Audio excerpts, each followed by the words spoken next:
Wallahi Waislamu, takwimu zinaonesha kuna baadhi ya mandugu zetu Waislamu wanakufa katika hali mbaya sana. Tumekwenda makaburini hapa Kariakoo, katika sehemu ya kuoshia maiti kule Pangani. Wale ambao wanaosha maiti wale wanatuambia maneno ya kusikitisha sana. Wanasema kuna baadhi ya Waislamu miili yao, maiti yao inaletwa hapa katika hali mbaya sana, na wanatuambia si kwa sababu sisi tunataka kutoa aibu ya maiti wala tunataka kuadhirisha, hapana. Wala tuwezi kuwaambieni majina yao ni kina nani, lakini tunawaambieni nyinyi kwa sababu nyinyi ndio ambao mnasimama mbele ya watu kila wakati juu ya mimbari ya Ijumaa, katika darasa msikitini, kila mahali, ili mpate kuwafikishia hao Waislamu na kuwatahadharisha.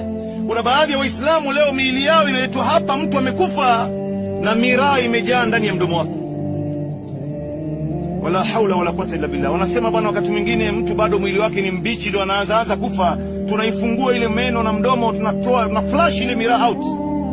Lakini wakati mwingine mtu analetwa hapa mwili wake umeshakauka, hata meno huwezi kuigusa, maana yake namna ilivyokuwa ngumu imeshikana, lakini unaziona zile cheche za miraa imetapaa kwenye mdomo wake. Kuna baadhi yetu wanasema katika Waislamu, wanawake zao na wazee wao na wavijana wao, mtu amekufa mwili wake unaletwa hapa, ananuka pombe. Wengine wamekufa ndani ya baa, ametolewa ndani ya baa, amekunywa pombe, amekufa hapo hapo. Wengine amekufa huku kondom imejaa ndani ya mfuko wake. Wala haula wala quwwata illa billah. Hata wiki iliyopita mwanamuziki mmoja katika nchi ya Tanzania, Muislamu, anakufa huku anacheza muziki. Wallahi hatuwezi kumhukumu mtu, hukumu inabaki katika mikono yake Mwenyezi Mungu. Wewe ni nani kumhukumu mtu? Alokosewa ni Mungu hapa, si wewe. Hata uanze kumtolea mtu na kumpitishia hukumu, hapana, haikuhusu wewe bwana. Alokosewa ni Mungu, na yeye peke yake ndio ambaye ana haki ya kumhukumu.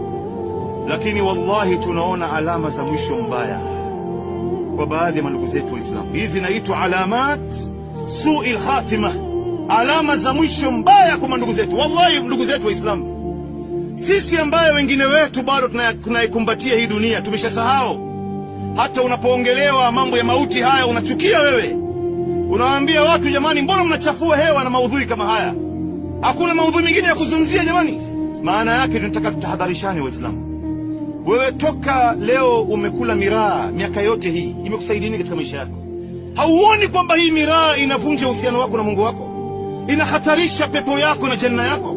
Leo umelewa, miaka yote imekusaidia nini katika maisha yako? Ni Muislamu, umefanya ya kufanya mpaka leo hujaona tu.